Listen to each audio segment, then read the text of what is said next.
Bonsoir, bonsoir, bonjour, c'est RD Congo Basango Télévision. Comme toujours, avant de commencer notre émission, nous disons merci à Dieu. Nous disons merci à nos chers abonnés et téléspectateurs qui nous suivent partout dans le monde et en RDC. Bande Konanga, soyez les bienvenus. À la une, chers téléspectateurs, et Yindi Bandeko, sur message à Fachi, oyo alobelaki catholique. Débat Bandeko Bogoyoka na studio Motezopela.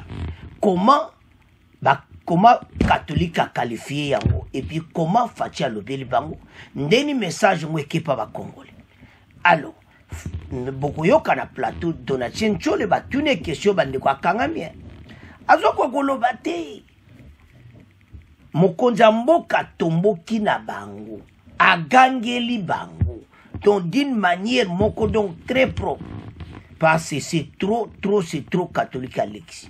Alors, c'est-à-dire, le président de la République Mbujimayi a parlé d'une certaine dérive constatée au sein de l'église catholique. Il a déclaré la fin de la messe, la célébration du jubilé d'argent, il y a Emmanuel Kassanda. Le président qualifie cette dérive de dangereuse. Sur une année, cette année d'électorat, mais dérive très dangereuse. Et cette année électorale, catholique a kolo makama bebongoti. Oyo bazolo ba contre mokonza mboka. Alors, Fachi zaki blisha tchaba nzela.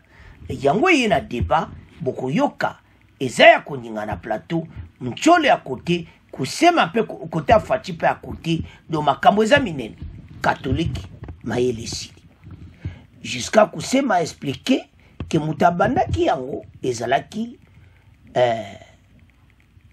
Monseigneur Utembi. Monseigneur Utembi abandaki après Fachi sa a clôturé yango Fachi kila nzela wana. Alors bandeko nanga eza ya kuinda toyoka na ngo boyoka donanche boyoka Monseigneur Nchole ndenga kangami et puis toyoka bandeko bazana plateau toyoka jusqu'à kusema et puis toyoka Albert Malukusa docteur en études du développement. Tout le débat, bon, après, tout après débat. Bonsoir, le président Félix Tshisekedi a déploré hier, dimanche, une certaine dérive constatée au sein de l'église catholique. Il a fait cette déclaration en Mbujimayi à la fin de la messe de célébration du jubilé d'argent d'ordination épiscopale de Monseigneur Emmanuel Bernard Kassanda, évêque du diocèse de Mbujimayi. Le président de la République qualifie cette dérive de dangereuse, surtout en cette année électorale. D'après lui, l'église doit être au milieu du village. Ici, je suis tenté de dire l'église doit être au milieu des Congolais. Elle doit prêcher l'amour, l'unité et l'égalité, a-t-il soutenu. Pour Félix Tshisekedi, l'église doit accompagner toutes les filles et tous les fils de la République qui sont en politique de la même manière, sans distinction aucune, car il y va de la stabilité de notre pays. Il a cependant sollicité l'accompagnement de l'église pour l'aider à relever ce Congo qui est malheureusement terrassé à cause des antivaleurs telles que la corruption, le tribalisme, le séparatisme et l'impunité. Quelle analyse faire de ce message du président de la République? C'est le débat de ce soir. Et pour en parler, nous accueillons Monseigneur Donatien Chole, secrétaire général de la conférence nationale épiscopale du Congo, Senko, en sigle. Donatien Chole, que nous avons joint au téléphone. Bonsoir. Bonsoir.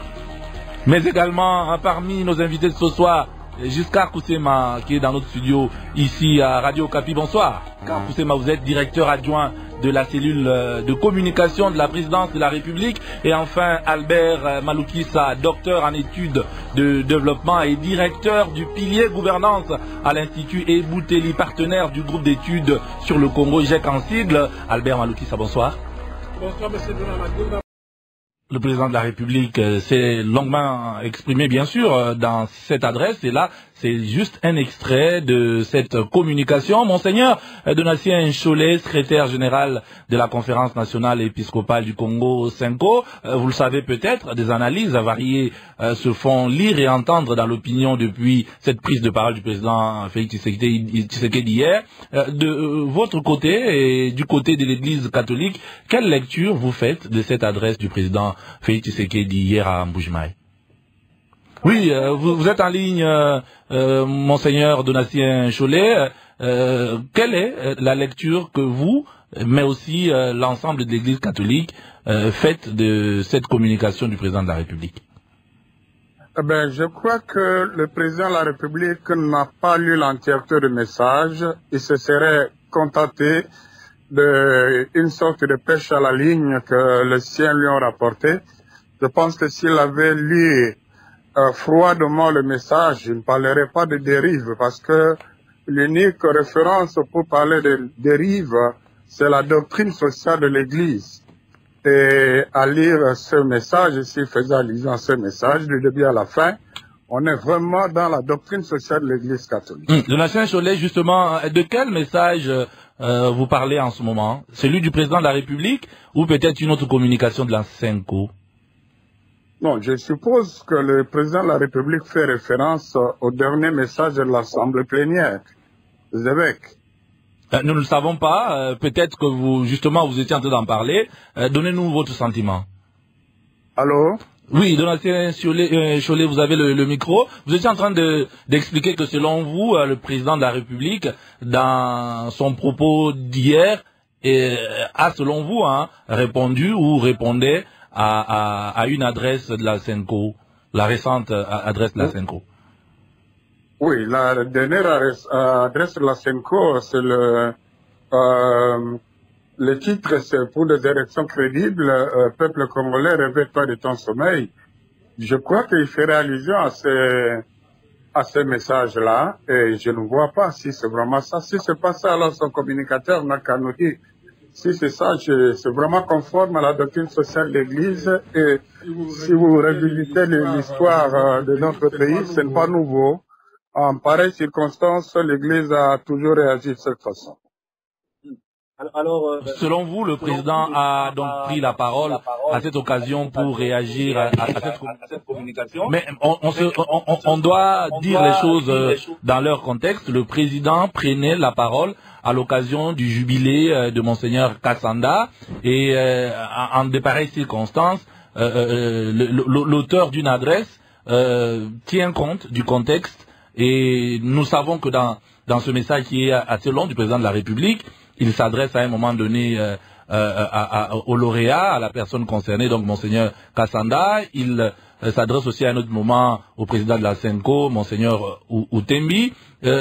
Pensez-vous vraiment que le président de la République a voulu répondre à un message précédent, ou alors peut-être que se sentant en famille, il a voulu féliciter, comme il a félicité l'Église catholique, il a fait des éloges à l'Église catholique en plusieurs passages, mais il a aussi estimé que quelque chose le dérangeait, et il a voulu à cette occasion partager ce qui le dérangeait.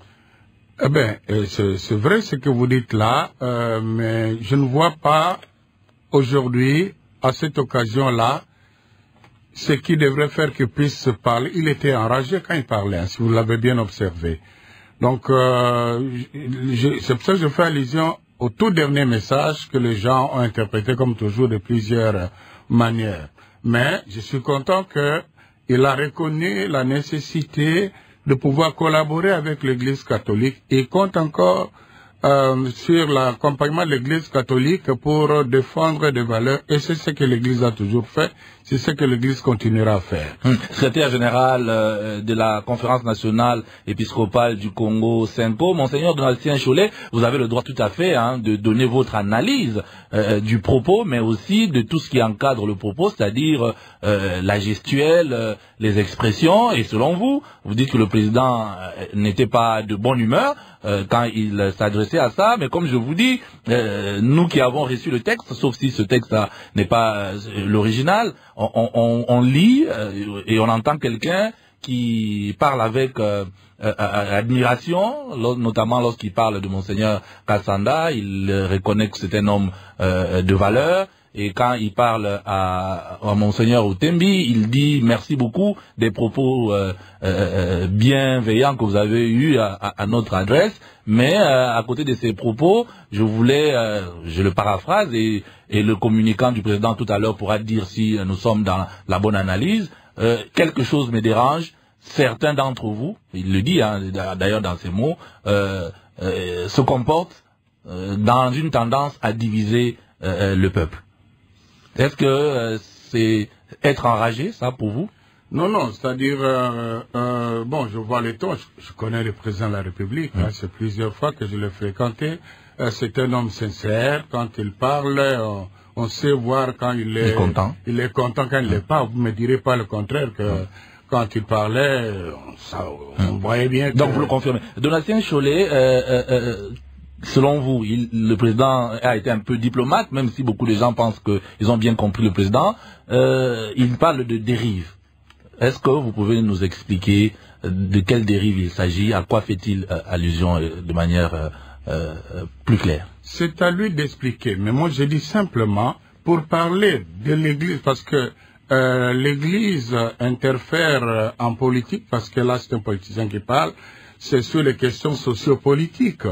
Et la référence pour affirmer si l'Église en dérive ou pas, c'est la doctrine sociale de l'Église. Or, toutes les prises de position de l'Église sur les questions sociopolitiques, y compris la toute dernière, se retrouvent dans le cadre, dans le respect de la doctrine sociale de l'Église, dans la mission prophétique de l'Église, qui doit encourager ce qu'il faut encourager. Dans le dernier message, il y a eu des encouragements du gouvernement et à dénoncer ce qui doit être dénoncé, et, comme on en a dénoncé. Alors, est-ce que l'Église catholique peut-elle, après coup, reconnaître que peut-être dans son vocabulaire, il y a peut-être des choses justement qui peuvent fâcher et qui peuvent être interprétées comme la dérive. Récemment, dans un passé pas très loin, une déclaration de l'Église avait lâché un mot comme les médiocres doivent dégager. Et récemment encore, dans une autre déclaration de l'Église, on parlait de la gloutonnerie rare du pouvoir en place. Et là, peut-être le président de la République s'est senti un peu mal à l'aise avec certains vocabulaires. Est-ce que l'Église catholique qui nous apprend les valeurs, qui nous apprend de la retenue, qui nous apprend à utiliser les mots qui ne blessent pas l'autre, est-ce que là, l'Église n'a pas un peu péché de ce côté-là? Parler du péché, non. Je vous renvoie dans la Bible, même Jésus lui-même, par moment il était fâché, il a pris le fouet quand il trouvait que la maison de son père était profanée. Donc, c'est dans ce cadre-là que les pasteurs peuvent quelquefois lever les tons, non pas pour faire mal, mais pour interpeller, pour conseiller, pour accompagner. Merci Donatien Chollet. Nous restons avec vous dans ces débats. Giscard Koussema, directeur adjoint de la cellule de communication de la présidence de la République. C'est quoi cette dérive qui risque de diviser le pays, cette tendance dangereuse dont parle le président Tshisekedi et qu'il attribue à l'Église catholique? Permettez-moi avant tout de saluer Monseigneur Donatien Chollet, un de nos pères spirituels. Et c'est donc une grâce pour nous de nous retrouver dans ce studio pour parler de cette question. Mais avant de répondre à votre question, je voudrais également replacer les choses dans leur contexte. Le président de la République, chef de l'État, s'est retrouvé au stade de Kachala, Bonzola, aux côtés de 40 000 fidèles chrétiens catholiques qui célébraient le jubilé d'argent d'un des princes de l'Église, Monseigneur Bernard Kassanda. Il prenait la parole en dernier lieu en réponse à une autre prise de parole qui précédait la sienne. Donc avant le chef de l'État, c'est l'évêque, le président de la conférence épiscopale nationale, Monseigneur Outembi, qui prenait la parole, et c'est lui qui en premier parlait de la collaboration entre l'Église et l'État. Et c'est en réponse, justement, c'est en réaction à ce message que le président de la République a confirmé que l'État et l'Église ont l'obligation de collaborer. Et il a répété cette phrase-là pour dire qu'il n'a rien apporté de nouveau. C'est un principe qui existe.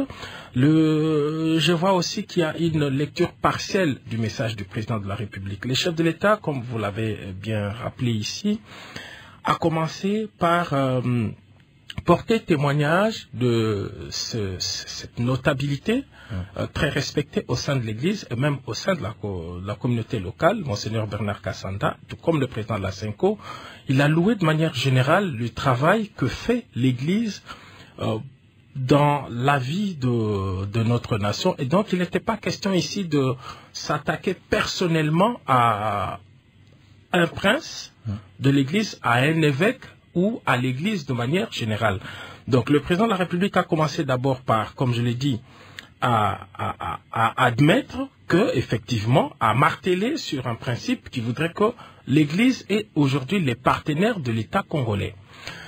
Deuxièmement, vous devez savoir que le président de la République, Félix-Antoine Tshisekedi, est très attaché aux valeurs religieuses et particulièrement à l'Église catholique. Lui-même, comme vous le savez, est un produit de l'Église. Il a passé son enfance dans les écoles, il a été formé dans les écoles catholiques et il ne passe pas un seul instant sans pouvoir répondre à une sollicitude de l'Église catholique. Donc, on connaît tout ce qu'il a été fait. Il a été l'un de ses premiers voyages était d'aller rencontrer les saints-pères. Lorsque, par la grâce de Dieu, l'archevêque de Kinshasa a été créé cardinal, le président de la République était le seul chef d'État à Rome. Nous l'y avons accompagné. C'était le 5 octobre, je pense, 2019. Il était au consistoire qui a créé l'archevêque de Kinshasa cardinal, et à cette occasion, le Saint-Père était très ému de le voir sur place, et c'est jour-là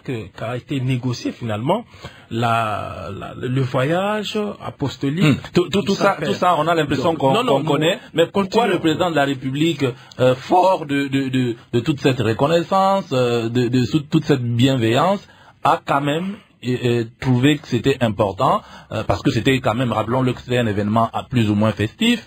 Pourquoi le président de la République a d'abord pris la parole pour exprimer son malaise sur cet aspect, mais comment est-il arrivé à des vocabulaires comme « je m'attaquerai à tous ceux qui s'attaqueront aussi à l'unité du pays, je ne les désignerai sur aucun moyen », et surtout désigner sans mentionner les noms, mais il dit certains parmi vous, s'adressant à Monseigneur Outembi, tente de diviser le pays. Je pense que vous n'avez pas bien suivi le message. Il faut faire la part des choses. Allez-y. Ok, comme je l'ai dit, ce message était articulé en plusieurs points.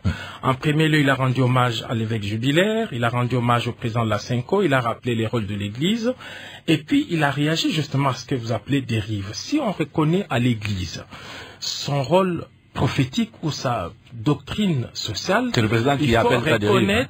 Il faut reconnaître aussi au président de la République sa mission régalienne. Il est le père de la nation, et lorsqu'il constate qu'il y a au sein de l'Église quelques prises de parole ou quelques attitudes qui vont à l'encontre de valeurs qu'on a toujours reconnues à l'Église, il est de son droit en tant que père de la nation de pouvoir le dire, et c'est ce qu'il a fait. Est-ce qu'il y a des exemples un peu récents ou assez clairs? Voilà, nous sommes dans un contexte électoral, nous n'allons pas ici citer de personnalités, nous avons beaucoup de respect, comme le président lui-même, envers nos pères spirituels. Nous n'allons pas citer de personnes, mais nous sommes dans une situation de guerre. Et tout le monde le sait, tout comme l'Église catholique et son management. On sait qu'on est dans une situation de résilience provoquée par cette guerre d'agression que le président de la République n'a pas amenée, qu'il a trouvée, et une situation pour laquelle d'ailleurs il se bat jour et nuit pour sortir. Est-ce que désormais le président Félix Tshisekedi, vous avez la parole. Répondre. Oui, tout à fait, mais vous savez... Est-ce que je peux répondre? Vous m'avez posé une question, laissez-moi vous donner la réponse. Allez-y un peu plus directement. On attendait de cette Église un peu plus que de dénonciation. Aujourd'hui, grâce à cette diplomatie du chef de l'État, il a été démontré donc par tout le monde, y compris par les Nations Unies elles-mêmes, que c'est le Rwanda. Au niveau de l'Église, on ne sent pas. Cette question-là concerne seul le président Tshisekedi. Ça, c'est la première chose. Deuxièmement, on sent dans certaines prises de parole et dans certaines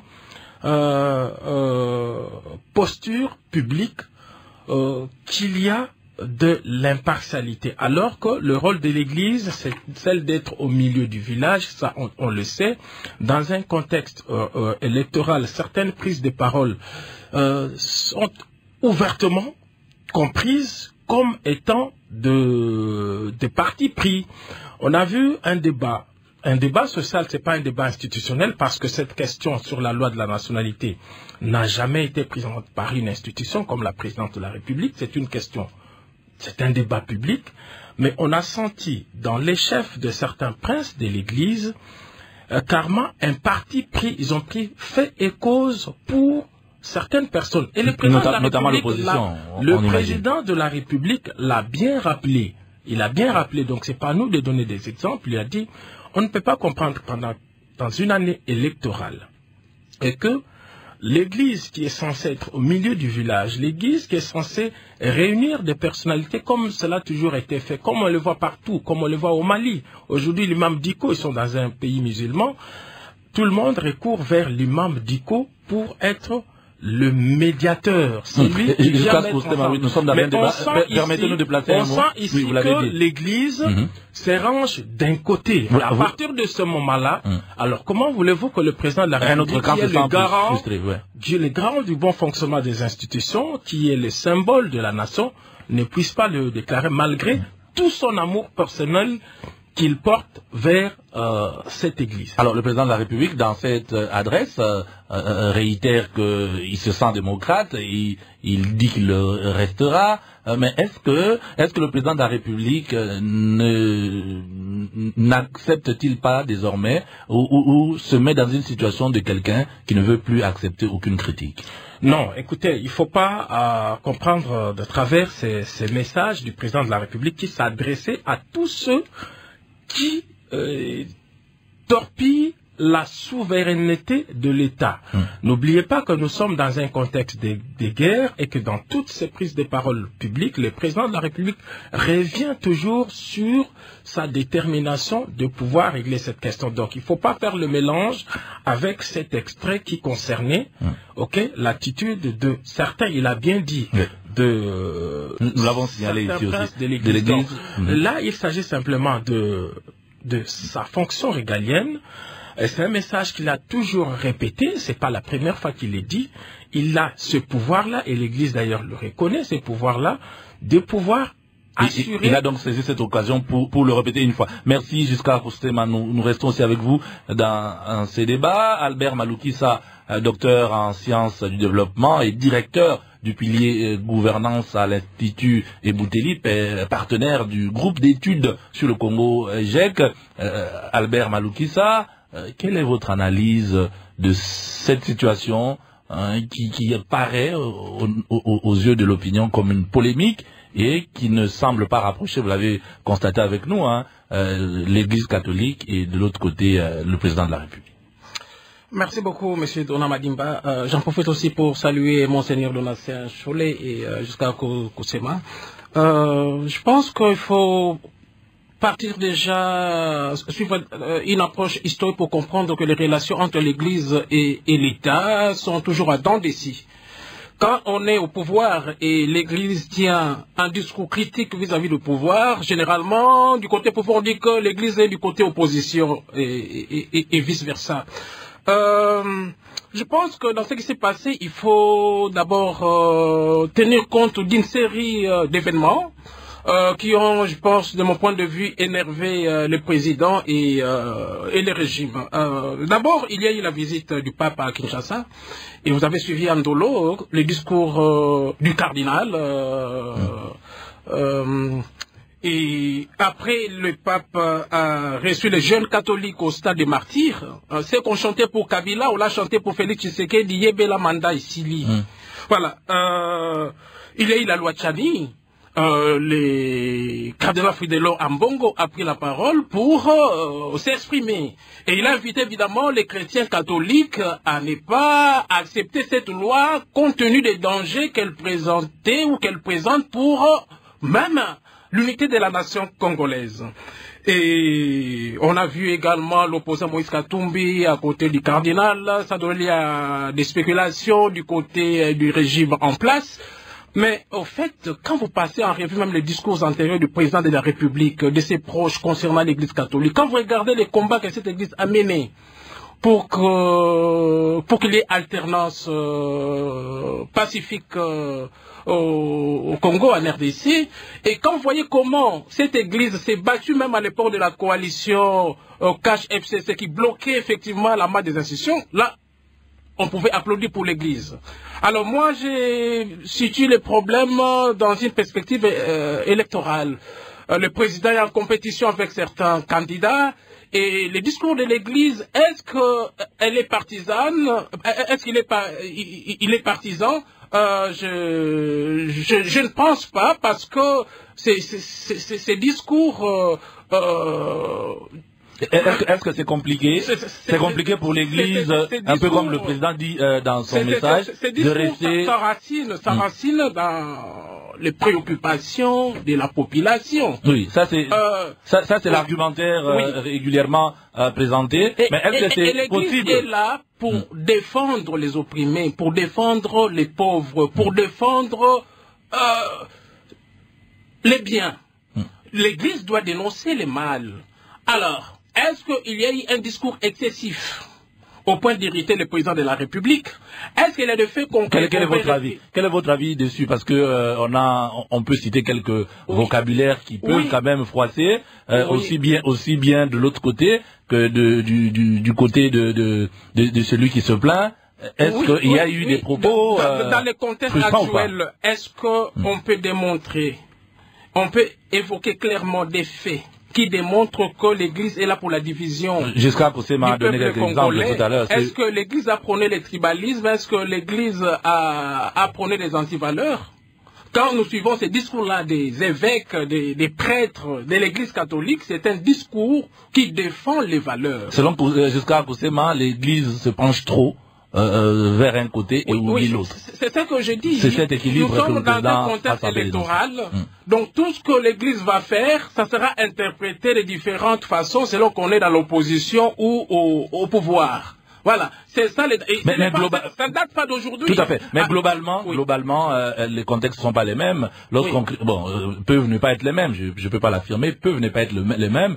Le président Mobutu a fait 32 ans avant que finalement il soit parti. Mais à partir d'un certain moment, on trouvait qu'il avait trop duré. Joseph Kabila avait fait 18 ans. À partir d'un moment, on a aussi trouvé qu'il avait trop duré. Félix Tshisekedi n'a même pas totalisé 5 ans. Est-ce que les mêmes postures peuvent être justifiés pour quelqu'un qui n'a pas fait la durée de temps comme les autres, mais l'Église catholique, si nous remontons à l'histoire, a commencé par condamner le régime Mobutu, par dénoncer les mal déjà au début, quand l'Église a observé des dérives. C'est pareil avec Joseph Kabila. Quand Joseph Kabila faisait du bien, l'Église était là. Est-ce que Félix Tshisekedi, à moins de 5 ans, lorsqu'il se sent attaqué, ou lorsqu'il se sent dans une situation de déséquilibre, est-ce que on peut dire que sur cette question-là, par exemple, il peut avoir raison ou pas? Sans regarder ce que Mobutu et Kabila ont fait. N'oublions pas que l'Église a félicité aussi les régimes en place, le président Tshisekedi. Mais tout régime, quand il y a des dérives, là, il ne faudra pas demander à l'Église de se taire. Alors, merci Albert Maloukissa, nous restons avec vous. Le débat est intéressant à écouter. Je signale juste que nous sommes aussi bien écoutés en FM qu'à travers Facebook et nos différentes plateformes. C'est pour cette raison qu'on ouvre justement le standard à de nombreux auditeurs qui nous ont écrit et qui continuent de nous écrire et de nous suivre. Puisque Monseigneur Donatien Cholet doit reprendre la parole maintenant, nous allons écouter avec vous et pour vous cette communication de cet auditeur de Kananga, et après vous allez prendre la parole pour réagir. Maître Alidon Mampouya, avocat à partir de la ville de Kananga. Le chef de l'État a trouvé le juste mot pour décrire la situation de l'air, car l'homme prudent voit le mal de loin. Cependant, le pays est confronté à beaucoup de défis. Et pour relever ces défis, il faut que tout le monde apporte sa pierre à l'édifice. Et ça ne vaut pas seulement pour l'Église catholique, ça vaut aussi pour toutes les églises prestant dans notre pays qui doivent cesser d'être au service de certains individus pour des raisons économiques, politiques ou tribales, mais qui doivent privilégier l'intérêt général dans toutes les actions qu'elles sont en train de mener. Cholet? Oui, je commencerai d'abord parce que ce qui est intéressant ici, savoir qu'est-ce qu'on reproche à l'Église catholique. Vous avez posé la question à Giscard, que j'ai salué en passant. Il a donné 2 exemples. Le premier exemple, j'ai bien retenu, c'est qu'il a trouvé que l'Église catholique, par rapport au défi de la sécurité et de l'agression, a pratiquement abandonné le chef de l'État, il n'a pas condamné. Et je réponds à cela. J'ai dit, il est peut-être distrait, parce que je vais vous donner 3 exemples pour contredire ça. Vous savez, depuis que je suis à la Senco, non, mais bien avant, l'unique fois que les évêques ont mobilisé les gens directement, je ne parle pas de CLC, c'est justement pour réagir par rapport à cette situation. Au mois de novembre, dans leur assemblée plénière extraordinaire, les évêques ont sorti un message, le pays est en danger, mobilisons-nous. Dans ces messages, ils ont cité explicitement le Rwanda. Le 4 décembre, ils ont invité le peuple congolais à marcher pour protester. Est-ce qu'il y a meilleur soutien que ça? Ça, c'est 1. 2. Nous venons il y a quelques semaines d'une mission de plaidoyer, parce que dans ces messages-là, la Senco a dénoncé l'hypocrisie de la communauté internationale. N'est-ce pas parler le même langage que le chef de l'État? N'est-ce pas accompagner le pouvoir? Nous sommes, et avant d'aller au plaidoyer, la Senco, la délégation de la Senco et l'SCC est allée rencontrer le ministre des Affaires étrangères pour mieux s'imprégner de tout ce qu'il y a à l'Est là. La délégation est allée rencontrer le ministre de la Défense. Fort de leurs recommandations, la Senco, l'SCC sont allés rencontrer la communauté internationale, l'Union européenne et puis les États-Unis pour répéter la même chose. Non, vous êtes trop complaisants par rapport au Rwanda. N'est-ce pas le discours, le message du gouvernement que nous avons, la Senco a porté haut? Dans le tout dernier message, parlant de M23, les évêques ont répété que le M23 soutenu par le Rwanda. Je crois que sur ce chapitre-là, il n'y a pas une église comme l'église catholique qui a accompagné le pouvoir. Le deuxième exemple, il a fait allusion sans les citer, la loi de la proposition de loi Tchani, il a parlé de la nationalité.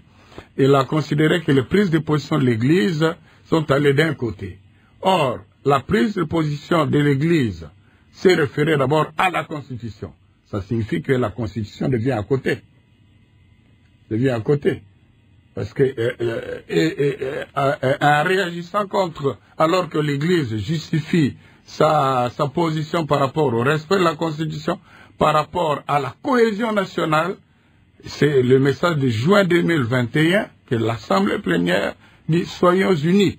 Mais est-ce que quand l'Église catholique le répète à de nombreuses reprises, qualifiant le processus électoral actuel de chaotique, ça ce sont les vocabulaires et les propos aussi tenus par la communication de l'Église catholique, est-ce qu'il n'y a pas moyen de dire la même chose avec d'autres termes, espérant peut-être justement ne pas frustrer ceux qui peuvent l'être? Ne fais pas dire à l'Église ce qu'elle n'a pas dit. Par rapport à ce processus électoral, l'Église a dit il est mal engagé.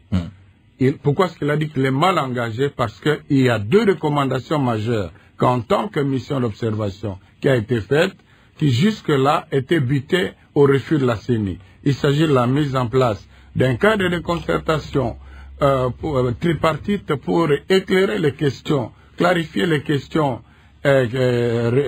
qui posent problème, et aussi l'audit indépendant du fichier. Alors, comme la CENI jusque-là avait refusé de répondre, alors que l'objectif de ces recommandations, c'est accroître, augmenter la confiance au processus électoral. C'est pour accompagner la CENI. C'est pour donner plus de crédit à la CENI. Pourquoi est-ce que la CENI aurait peur? Mais, écoute, je finis. Allez-y. Et là, je félicite parce que après ces messages-là, j'ai entendu la communication du président de la CENI qui dit qu'il va approcher l'opposition. C'est déjà un pas dans la direction de l'appel qu'on lui a lancé. Merci, Monseigneur Donatien Cholet. Jusqu'à Koussema, vous allez aussi prendre la parole. Mais avant, nous allons écouter ce commentaire qui nous vient de Kinshasa. Politologue Bantou Biamungu depuis la ville-province de Kinshasa. Je pense que notre président a manqué de sagesse dans son discours en épinglant directement l'Église catholique, avec qui d'ailleurs il a été dans les mêmes combats qu'il dénonce actuellement quand il fit l'opposition.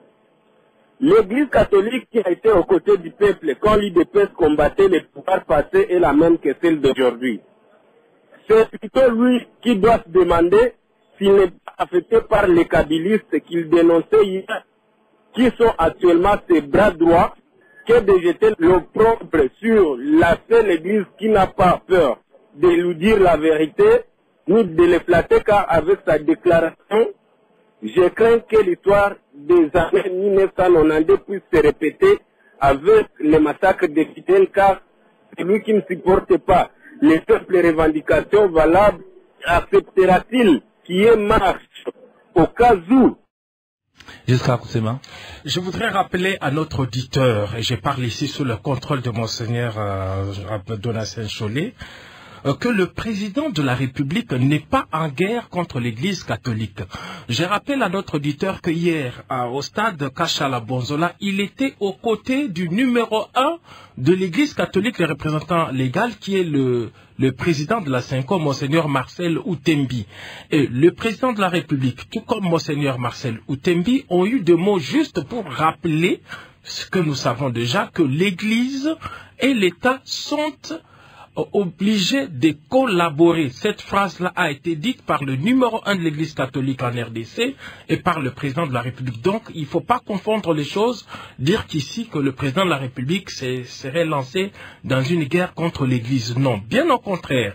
Si, pour ceux qui ont suivi l'intégralité de ces messages, le président de la République a dit, je le cite, « Je continuerai parce que j'y crois à entretenir les meilleures relations avec l'Église catholique en particulier ».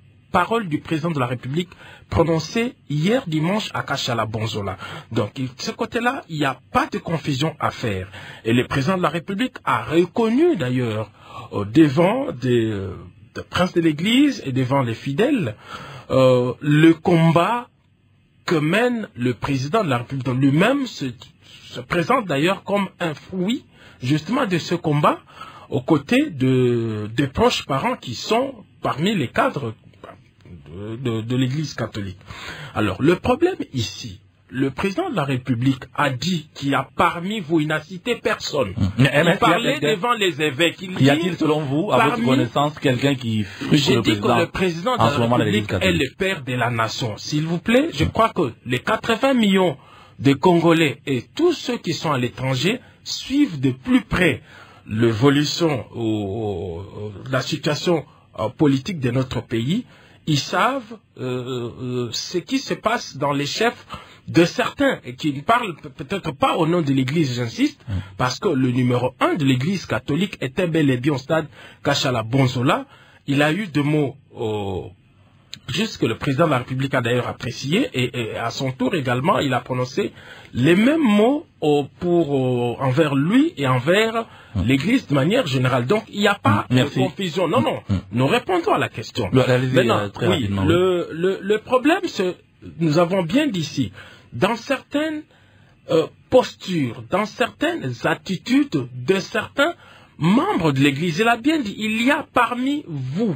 Il n'a pas dit que vous, voilà, vous, les évêques, vous faites, ou l'Église catholique, vous faites ceci. Non, il n'a pas parlé de l'Église, il a parlé de certaines personnes. Et cela est normal. Aujourd'hui, la République démocratique du Congo, c'est vrai, traverse de moments difficiles dus pour une grande partie, ou disons de manière générale, à cette situation de guerre que nous impose le Rwanda à travers ses affidés, et que le président de la République essaie de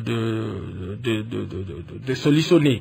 Voilà. Et que l'Église elle-même, en tant qu'institution, connaît aussi des problèmes. Mais est-ce que cela veut dire que parce que l'Église connaît des problèmes, parce qu'il s'agit d'une institution dirigée par des hommes, faite de chair et de sang, c'est une institution dirigée par des hommes, oui, qui a quelques difficultés.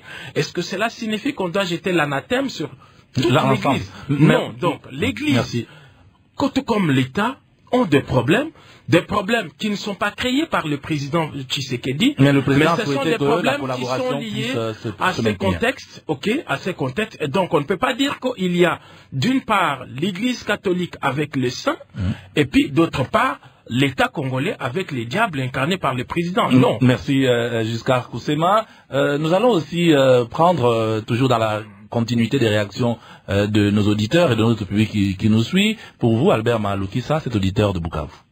Robert Baome de Bukavu au sud Kivu. Le président de la République, Félix Antoine Tshisekedi, a à la fois raison et tort de déplorer la dérive qu'il qualifie de dangereuse, surtout en cette année électorale. Dérive constatée au sein de l'Église catholique. Il a raison du fait que l'Église catholique devrait toujours s'occuper uniquement et exclusivement de ses affaires. Il a par ailleurs tort parce que l'Église catholique ne peut jamais rester silencieuse et taciturne face au comportement du pouvoir politique qui ne veut pas du tout se soucier réellement du sort des populations. En tant que telle, elle est la voix des sans-voix, la voix des opprimés. Mais si l'on veut bien que l'Église catholique se taise, il serait mieux de voir le pouvoir s'amender honorablement. Albert Malukisa? Ah oui, je suis dans une large mesure d'accord avec notre auditeur. L'Église a raison, l'Église a tort. Nous venons de le dire, Monseigneur Cholet l'a fait remarquer, mais aussi notons que, comme Giscard Koussema l'a dit, le président reconnaît l'Église catholique comme un partenaire privilégié de l'État congolais. Alors, dans sa mission, ça a été débattu plusieurs fois, l'Église est là pour prêcher l'Évangile, mais l'Église s'occupe aussi des citoyens, de la population. L'Église ne peut pas être silencieuse lorsque elle observe justement les dérives. Et c'est dans l'intérêt de nous tous que l'Église doit prendre la parole pour tirer parfois la sonnette d'alarme, pour demander un peu plus d'attention sur certaines questions. Mais Albert Malukisa, est-ce que le problème justement ne se trouve peut-être pas forcément dans la position peut-être de l'Église, mais est-ce que le problème n'est pas aussi dans les propos, dans les vocabulaires, dans la terminologie utilisée? Est-ce que cet aspect compte dans le contexte actuel ou pas? Nous sommes dans la communication. Je pense que l'Église est là pour la vérité. Hein? Quand c'est noir, il faut dire que c'est noir. Quand c'est rouge, il faut dire que c'est... Quand c'est blanc, il faut dire que c'est blanc. Tout ce que le peuple congolais est en train de vivre dans ces pays, n'est-ce pas? Nous en sommes tous conscients, n'est-ce pas? Nous tous, nous aspirons à l'amélioration de nos conditions de vie. Et c'est ça l'essentiel. Pour priver l'Église, hein, pour amener l'Église à ses terres, ça signifie qu'il faut améliorer la gouvernance. Ça signifie qu'il faut répondre aux attentes des citoyens. Tant que ces attentes ne sont pas rencontrées, ça doit toujours de la matière à l'Église pour s'exprimer. Et ça cadre avec sa mission aussi. Vous l'avez déjà dit, Albert Malukisa, toute chose, même bonne, a une fin. Et l'émission Dialogue entre Congolais de ce soir a débattu sur l'adresse du président Félix Tshisekedi hier à Mbujimayi. Et nous sommes au moment de conclure nos échanges de ce soir. Albert Malukisa, vous aviez la parole et c'est avec vous que nous allons commencer les conclusions.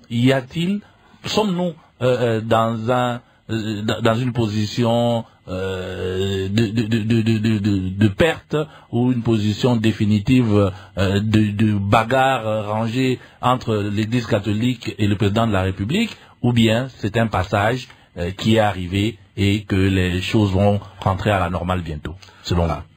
Merci. Je pense que le président de la République l'a aussi dit, il a vanté les mérites de l'Église catholique. Pour moi, c'est un discours qui a connu certaines maladresses à un moment donné, mais le président de la République n'a pas fait critiquer l'Église. Il a loué aussi les œuvres de l'Église. Ce qui s'est passé, c'est un incident de parcours.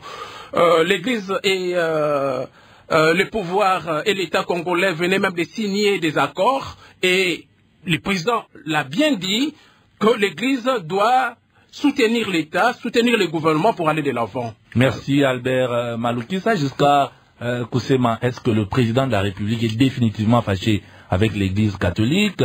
Le dialogue est rompu et ça sera désormais la bataille coup pour coup, ou le président a juste seulement interpellé un membre de famille un partenaire. Nous le répétons ici, il n'existe pas de problème entre le président Tshisekedi ou le pouvoir avec l'Église catholique. J'insiste que hier, le président de la République, Félix-Antoine Tshisekedi Tshilombo, et le président de la Conférence épiscopale nationale du Congo, Monseigneur Marcel Outembi, ont tous les deux prêché pour une collaboration obligatoire et même harmonieuse, j'ajoute, entre les deux institutions. L'Église a toujours été un partenaire privilégié de la République démocratique du Congo. Et rien ne va empêcher au président de la République de pouvoir entretenir cette bonne relation. Nous rappelons ici, pour ceux qui l'auraient peut-être oublié, que le président de la République, Félix Tshisekedi, a permis au peuple congolais de pouvoir communier avec le Saint-Père plus de 40 ans après. C'est lui qui a adressé l'invitation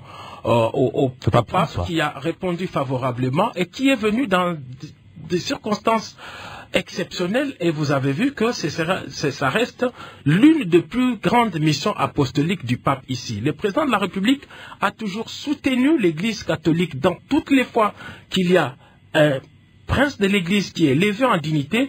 Le pouvoir est là, le président de la République est là. Nous insistons ici, c'est que le président de la République a dénoncé, c'est le comportement des prises de parole et des postures de certains princes de l'Église qui agissent peut-être en leur nom, mais nous ne pensons pas qu'ils agissent au nom de l'Église catholique. Et ça ternit justement l'image de l'Église, alors que aujourd'hui, selon vous, le président a profité d'en parler. L'Église catholique a signé finalement cet accord, et c'est ce qui est resté jusqu'ici lettre morte, avec le Saint-Père et à la faveur de sa visite à Rome. Donc nous insistons ici, nous concluons en disant qu'il n'existe pas de conflit entre le président de la République et l'Église catholique. Chaque parti est appelé à jouer son rôle.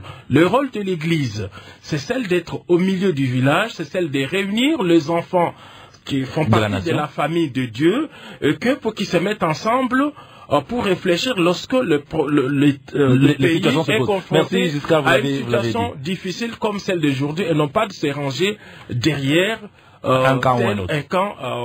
Contre un autre. Merci Giscard Koussema. Monseigneur Donatien Cholet, est-ce que l'Église catholique se sent visée, menacée, intimidée, et est-ce que dans ce qui paraît comme une mésentente, c'est le déchirement définitif, ou bien c'est la collaboration qui va continuer et peut-être même dans un meilleur climat?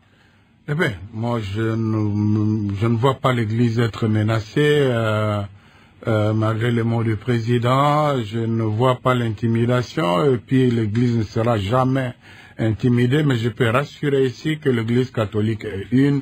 Je ne vois pas, moi aussi, le porte-parole. Quand je prends la parole, je dis ce que tous les évêques pensent. Et je suis des déclarations des évêques à gauche, à droite. Je n'ai pas encore identifié un évêque qui a pris une position qui n'est pas la position de la SENCO. Les propos de Monseigneur Outembi, il a tenu comme président de la SENCO. C'est toute la SENCO qui a parlé à travers lui. Sinon, il serait désavoué. Tout comme le dernier message des évêques porte aussi la signature de tous les évêques. Donc, il faut éviter la politique de chercher à diviser. La relation avec le président de la République, elle sera toujours bonne? Est-elle déjà déchirée? Nous sommes là pour l'accompagner. J'ai donné quelques exemples, tout comme aussi pour protéger l'opposition, comme nous les avons protégés quand ils étaient dans l'opposition. Merci à tous les trois, Monseigneur Donatien Cholet, Giscard Koussema, tout comme Albert Maloukissa, pour votre présence à cette émission. Alors, bandeko tolandi débat, toyoki bandeko nyonso na ndeba lobi. Mais so tali dossier, au moins que bango bazana faute catholique. So mone yeboye, c'est-à-dire peuple za ko nyingana, peuple a lobi na ndenga mukete, oba lobake sie yindi, mote peli na plateau, il fallait que ça la bon. Bandeko, mukonza mboka. Tolandi wana boyoki abencho Monseigneur Nchola kokolo. Oh, bamba za côté ba faible banda kale za kabonga non. Et belé peut pas lobby. Alors l'église catholique a commis parti politique ou bien zaka église. Ya obande que belé ba za kutuna. La citation oyo ezomona clairement te bazali susu. Église te ba ko la parti politique. alors ndenge makambo ezokende bandeko oyo balobaka eza somo donc baza mpe na problème sérieux ndenge baza wana bayeba ndeni ya koarrange dossier oyo parce que pour le moment baza lisusu te ndenge mpenza oyo bacongolais baza komona l'église catholique dérive totale. Alors bandeko nanga tolandi débat commentaire mingi ate bino nde bo commenter bo pesa ba message pour catholique alekisi et yindi na plateau. Alors tokomotika ngona bino bo continuer ko s'abonner massivement. Au revoir, à la prochaine.